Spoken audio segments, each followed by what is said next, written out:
Bawat buhay ay may halaga, kaya hindi namin kayang tiisin ang mga sawing palad na namamaltrato pa. Dinala namin sa paggamutan ng isang lalaking kinadena at pinabayaan dahil sa sakit sa pag-iisip.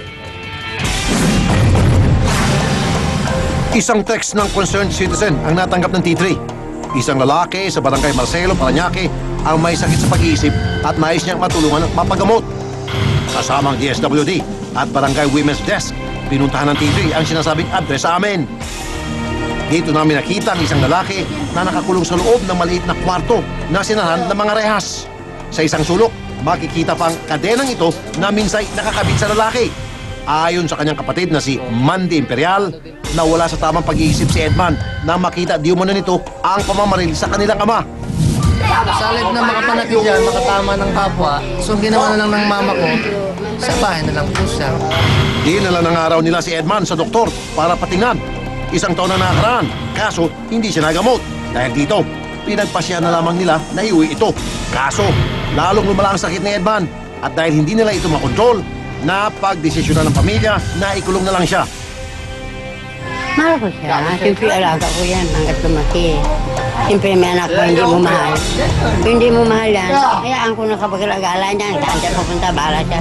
Sabi ko nga rin, nanggaasa pa akong gagaling. Kahit may karamdaman, may karapatan pa rin si Edman sa tamang pangangalaga.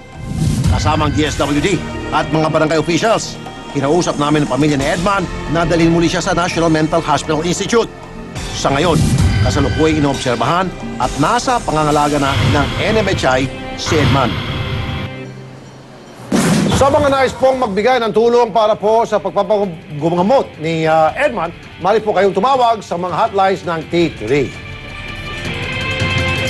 Umatake na naman ang mga katbahay sa Caloocan, Tol Rafi, mga kapatid. Pero ang malupit dito, mga tol, pinatutubos pa ng mga sospek ang mga gamit na kanilang ninakaw. Heto, panoorin nyo. Sa cellphone video na ito, makikita ang pagka-aresto sa 28 years old na si Michael Mahilom habang tinuturo ng kanya umanong na biktimang kapitbahay. Kwento ng 33 anyos na si Belmore Abella, mahimbing daw ang tulog nilang pamilya nang akyatin daw ang bahay nila sa Bagumbong, Caloocan. So pagkita niya ng susi, kinuha niya, tapos may mga grocery doon, kinuha din yung mga grocery namin. Tapos yung cellphone na kasama ko, pati sapatos, pantalon, boots. Maging ang motorsiklo ni Abella na take out rin daw ni Michael at ng kapatid na si Maynard Mahilom. Malas lang ng mga sospek at namukaan sila habang sakay ng motor. Kilalang siga raw sa lugar ang magkakapatid. Pinatubos pa raw nila ang motor ng kapitbahay sa halagang 6,000 piso. Sir, para daw malaman daw sa Bulacan kung yun nga yung motor ko kasi madami daw karnap doon. Ma-i-verify nila kung plate number, kung anong kulay, kung anong model. Kaya kailangan nila ng ORCR.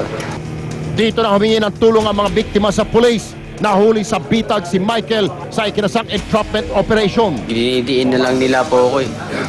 Kahit piso po, wala po akong hiningi dyan. Wala po talaga.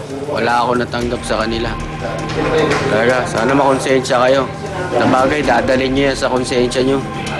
Hindi na-recover ang motor, maging ang iba pang gamit ng biktima. Kakasuhan ng carnapping at robbery si Michael habang pinaghahanap na ang kapatid nitong nakatakas. Alam mo, Tol? Yung mukha nung lalaki yun, ang kapal eh. Bulletproof face. Hindi mo na nga oras siya makonsensya raw ng mga nagreklamo laban Hindi ko ako, ang gagawin ko, kunin na ako yung gamit ko. Ano ba yung diskerta? Yung mukha? Disassemble ko yung mukha niya, nakawin ko, tapos patubos ko sa kanya. Kapal eh. Walang bibili noon. Mga tol, kung minsan, mapapaisip tayo, bakit maraming paslit ang pumapasan sa bigat ng buong pamilya? Si Butchoy ay pinagkaita ng karapatang mag-aaral o maglaro man lang. Ito para alagaan ang magulang at kapatid na may sakit.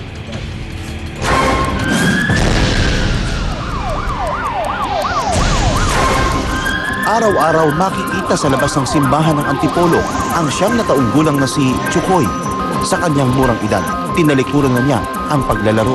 Ang kumita kasi ng pera ang kanyang inuuna para mabuhay ang kanyang pamilya. Personal namin binisita ang pamilya ni Chukoy. Dito ko nakilala ang kanyang ama na si Mang Marcelo at ang kanyang ate Maricel. Saan daw ho kayong huminga? Bukod sa posibilidad na may tuberculosis o TB si Mang Marcelo, may idinaraing pa siyang ibang sakit.